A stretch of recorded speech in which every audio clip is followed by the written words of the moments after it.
In this video, I'm going to share with you how I went from roughly 1000 Elo all the way up to 1800 and how you can do it as well. It's not an easy task and it takes a lot of time and a lot of effort, but anybody can do it and I am living proof of that. Like many of you guys or girls, I have a life outside of the house and outside of chess. I study in college, I have a girlfriend, I try to take care of myself fitness-wise, etc. I have a lot on the go, but you can still make chess progress. Over the course of the last year, I've played almost 1500 games, which means I've played an average of 4 games per day. However, if you look at the last 90 days, I've only played 200, which means over the last 3 months, I've played an average of 2 per day, which means the higher rating I've gotten, the less I've been playing and studying more, which is what I think you should do. Now, there are some people who can just play endless games and get better, Tyler 1, but I don't think that's the best strategy for everyone else. A huge part of my study has been puzzles, and it should be yours as well. Over the course of the last year, I've played 87 hours worth of puzzles, which is roughly 3.5 whole days sitting there doing puzzles. But over the course of the year, that's about an average of 15 minutes per day, which is not that much, and you can fit that into your schedule as well. Now let's talk about the 1000 to 1300 range. For this rating range, I think you should be grinding games. And you could see that in my graph of my rating games. When I was lower rated, I was playing more because I needed the experience under my belt. I needed to play more, I needed to understand the game, I needed to not blunder my pieces endlessly. If you're still making one move blunders, just moving your bishop to a square that your opponent clearly controls, then you probably just need to stop doing that. They happen at all levels. 1800 still blunder like this, but it becomes less and less common, and that's what you need to do. If you want to improve, you need to stop making these one-move blunders. And if you're in the range of 1000 to 1300 Elo, you've probably found a couple of openings that you like or have had a little bit of success with, but you probably don't actually know how to play them that well. You might know a few lines, but maybe you don't know as much as you probably should, or maybe the opponent's just playing goofy openings and you don't know how to respond because it's not what you studied. At this level, I feel like the tactics for myself, and maybe yourself as well, they were just not there. So you need to be doing more puzzles. I needed to be doing more puzzles, which I wasn't at that time, but I wish I was, because as soon as I started doing more puzzles, which was around the 1300 range, was when I started to really start seeing more tactics on the board. Every rapid game that you play, you need to be analyzing. This is something that people probably don't do enough of, but this is how you learn. You learn the most from your losses. So click that game review, look at your mistakes, look at your blunders, look at your opponent's mistakes, blunders, misses, all that stuff. And if you see a common theme within your gameplay that you're making little tiny errors every single game, you need to change that. You need to tweak it. And maybe you have a bad habit of bringing your queen out too early. Break that ASAP, because it will hinder your growth. It hindered mine. I had a very, very bad habit of bringing my queen out, and as soon as that was noticed, I fixed it. And my queen stopped getting in trouble. All of a sudden, right? So you finally reached 1300, but now you need to hit 1500. That's the next big milestone. It's really not as hard as you think it is. And these 1500s aren't as good as you probably think they are. A lot of games in these ranges still come down to one-move blunders, or a missed tactic, or a tactic that was executed. That's what a lot of these games come down to. So just continue to minimize your blunders, focus on your tactics, so doing your puzzles, calculation, making sure that you're not missing tactics that your opponents might have on you, because you need to be aware of your opponent's threats. That was one of my biggest issues, was I was only focused on what I wanted. I was never asking myself, what does my opponent want? And once you flip that switch, and you start asking yourself, what does my opponent want? What are they threatening to do to me? That's when you start to see some growth. If I could go back to the 1300 range, I would have stopped playing 10 plus 0 rapid and I would have switched to 15-10. The reasoning for this was I am what you consider a slow player. Now maybe that's just a mental thing. Typically I would find myself into time trouble playing 10-0. I would get good positions, but I would be down 3, 4, 5 minutes on the clock, which is just not great. You can't be down 5 minutes on the clock in a 10 plus 0 game. So a lot of my games would just be decided on, you know, me being so low on time and making a silly mistake, or just straight out losing on time in a winning position, which is the most frustrating thing in the world. So if you have not considered switching to 15 plus 10, I would highly recommend it, or even 10 plus 5 gives you a little bit extra time. If you're in the same boat as me, where you're losing on time, your time management's maybe not that great, but also playing these 15 plus 10s rather than 10-0 gives you a lot more time and experience of playing chess and calculating out lines and actually learning. Because I feel like a lot of 10 plus 0 players make a lot more inaccuracies than the 15 plus 10 because you don't have time to analyze everything in the position. Therefore, you're not making the best moves always. I mean, nobody's really making the best moves always, but you might be in a critical moment and you'll have that extra time to figure it out, where in a 10 plus 0 you might not. And then you lose the game or just don't learn anything. And you continue to make the same mistakes over and over and over. Some might not agree with me, but that was my method and it worked for me. Once I switched to 15 plus 10, I actually started to see my rating grow quite a bit. I made that switch around the 1500 mark personally, but I would have done it sooner. If you struggle with time management, I would just recommend playing more blitz, maybe bullet. You'll get faster, and then that fastness that you get from playing blitz bullet will ultimately move over to rapid eventually. You'll start to see more tactics, you'll see them faster, you'll see checkmates faster. By the time that you hit 1500 elo, you should have a decent bit of opening knowledge. This means that you have weapons against a variety of different openings, and you also have your go-tos. For me, e4 as white, and against e4 with black, I was a c6 Caro-Kann player. You need to have something against 1d4 as well as black. This is probably the biggest struggle for a lot of people. It was for me. Around the 1500 range, I developed the Albin counter gambit, which worked well.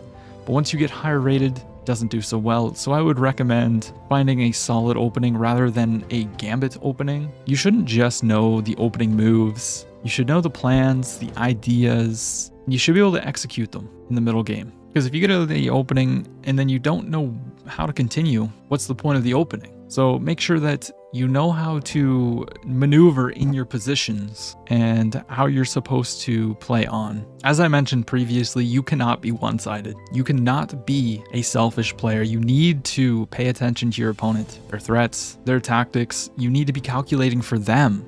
You can't just calculate your moves. You need to know what they're going to do, what you think their best move is going to be in response to your move, to see if it actually works. If your move is blundering, if you're gonna make a mistake and blunder a tactic, you still need to be doing puzzles. You should do them every single day is what I would recommend. You want to get the repetition in. You want to be able to see the checkmate in threes. You want to see the smothered mates. You want to see the Greek gifts, all these common tactics that will appear in your games. And if you do puzzles, you will see them. Puzzles aren't only great for your tactics though. At this range, being able to calculate is very important. So just being able to calculate out a line and determine whether it's going to be good for you, calculating 2-3 moves ahead, just to see if you should go down that line before playing the move and then realizing, oh dang, they can actually do this, and your move was actually bad. At this range, it's very, very important that you are analyzing every single rapid game that you play. You need to look through your games, look at your misses, look at your inaccuracies even. But most of all, look at your blunders and ask yourself why you made that blunder. Is it obvious? Did you make a one-move blunder? Did you just blunder a piece straight out? Or did you miss a tactical sequence that maybe your opponent didn't see? so it didn't show up on the board, but now you're analyzing and you can learn. And this goes back to openings as well. Maybe you've never seen a move made in the opening, but it wasn't in the analysis that you ever did. Well, maybe it's not a good move. Maybe that's why you've never seen it. So check the engine, and maybe it was a bad move, and that's an opportunity to learn how to punish it next time. 1500 to 1800 Elo is probably one of the hardest ranges for me to break through. It took me roughly 8 months to go from being 1500 to 1800, and there was a stop at 1700 in there for around 4 months. So don't be surprised if you plateau. This is completely normal. Plateau is really good for humans. We need a little break, and we need to get adjusted to the new level before we go on to the next one. How it happened for me was I would plateau for about 3 or 4 months, and then out of nowheres, over the course of like 2 weeks, I would jump 100 or 200 rating points. And I'm sure that this is around the same kind of thing that you guys experience as well. So I'm just here to tell you that chess progression is very slow, and don't get too frustrated if you get stuck at a rating range.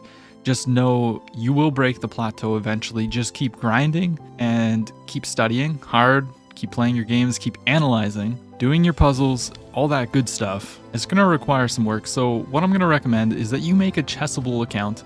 And no, you don't need to go buy some course on Chessable or anything like that. Of course, if you have the extra expenses to buy Chessable courses or buy a coach, all this stuff is going to help you, but it's not needed. What you can do is you can actually make your own courses on Chessable. This is what I did. I made my own Vienna and Caro-Kann course, and all I did was I did my own engine analysis. So on chess.com, I went into the analysis mode and I went through lines and I inputted them onto Chessable. And then on Chessable, you can just repeat, repeat, repeat. So when you start to play these openings in your actual rapid games, you already know what the move is, and this will help you a lot. Make sure that you are analyzing your games. Once again, you never know when an idea might appear in the next game.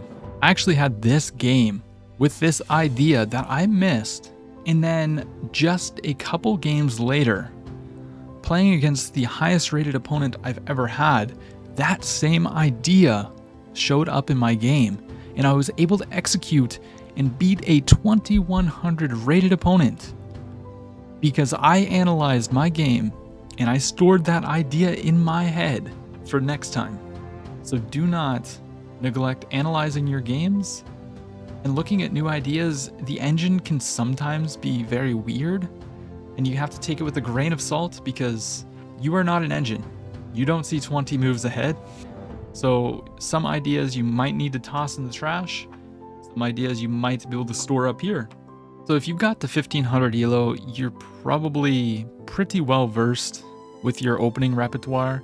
You probably have a couple of openings that you use every single game that you get a chance to. I would recommend that you continue to do that. Master these openings. Don't switch to the new meta tricky lines or tricky openings. Keep playing your openings that you're very comfortable in and master them, and get very good in the middle game ideas and positions. Now, there's only one exception to that. If you have a bad win rate with it, which you can use opening tree, you can see your win-loss rates within your openings. And if you have a bad one, maybe it's time to look for a new opening repertoire against such opening. For me, I had a bad win rate against 1d4 using the Albin counter gambit, so it was time to switch. For me, personally, I switched to the Queen's Gambit Declined. I bought a Gotham chess course, and it's been doing pretty decent. I'm still learning it, but you just need to adjust and tweak little things like that. At this level, you're not likely losing or winning due to like one move blunders where people just blunder a whole piece.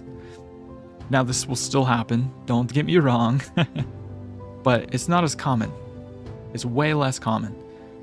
But tactics will decide games. So make sure that you're being very sharp with your tactics. Once again, puzzles, puzzles, puzzles. You need to see these tactics because they will win you games. they'll also lose you games if you do not see your opponent's tactics. A lot of your games will be decided by one tactic or one blunder. Puzzles are also, like previously said, going to help you with calculation, and calculation at this level is so important. You need to be able to calculate a few moves ahead, and you want to outcalculate your opponent. In this game here, I saw one move farther than my opponent, and it won me the game. I saw that the line he was going for was not going to work because I had one singular move at the end, which he did not calculate. In this rating range, you need to have a good understanding of your openings and how to proceed into the middle game, which if you've done what I've said and just mastered your openings, you will not have a problem with this. If you're using your Chessable course to get out of the opening, you're going to be all right. You're going to go into the middle game, you're going to know the plan, the ideas of your opening, and you're going to crush your opponents. A major part of middle game play is just knowing what the optimal square for your pieces. You know, if you see an outpost for your knight, it's probably a good idea to try and go there. Or if you see an outpost for your opponent, it might be a good idea to try and stop him from being able to get to that outpost. Now, end games are so important here. You need to be able to identify winning and losing end games. Just basic ones. You don't need to know a bunch of, you know, end game theory. But if you're down a pawn, don't trade your rooks into a losing pawn and king endgame. You should know basics like how to hold the draw using opposite colored bishops, how to draw games using like your rook, keeping your rooks very active. Activity over material is usually key to holding a draw in an endgame. It's the little bits of information that adds up that will continuously make you a better chess player and get you from that 1500 all the way up to 1800. Now, you're not going to feel much different as an 1800 than the 1500. I don't feel any different, but it will show in your play. You're going to be clearly making less mistakes as an 1800 than the 1500. You're going to have a better understanding of your openings, and you're going to be understanding endgames a little bit more. Endgames was one of my biggest struggles. So there is a Chessable course for basic endgames. I would recommend going through that and just learning the basic concepts like active king. Once again, like I said, your rooks. Don't trade your rook into a losing pawn endgame. That was my biggest issue. I would get into an endgame where I'm down a pawn, but we have rooks and it's drawable, but then I would just trade the rook. Why? I don't know. But I would just trade the rook and then I would lose the game and I would wonder why I'm so bad. But just have a basic understanding. Don't do that. Okay, if you're truly serious about becoming a better chess player, don't give up. As impossible as it may seem to become, 16, 17, 18, 2000 rated, it's not impossible. And it's not as hard as people make it out to be. You just need to put in the effort. And I'm living proof of that. I'm busy, I'm studying school, I'm doing YouTube, but I'm also making the time to improve my chess, and it has shown. You can do it. Chess is very frustrating, and you'll probably question why you're doing it. I would be lying if I said, I didn't question why I'm playing chess every day, why I'm studying chess every day, what's the point? I'm not improving. I would be lying if I said that I didn't have any of those thoughts. But I never gave up. I didn't make excuses. I still put in the work, and I've made insane progress. One very important thing that you need to know is that we learn the most from our mistakes. So when we lose, don't get so frustrated. Take it as an opportunity to learn. Learn why you lost. In the game of chess, you don't lose for no reason. You lose for a reason. You made a mistake. Hold yourself accountable, figure it out, and don't do it again. Hopefully you got some value from this video, and if you want to see if I can reach 2000 Elo by day 365 on my playing chess every day until 2000 series, make sure you tune in. We are currently coming up on day 300, and we're sitting around 1800, so don't forget to leave a like, comment, and subscribe. Thank you for watching.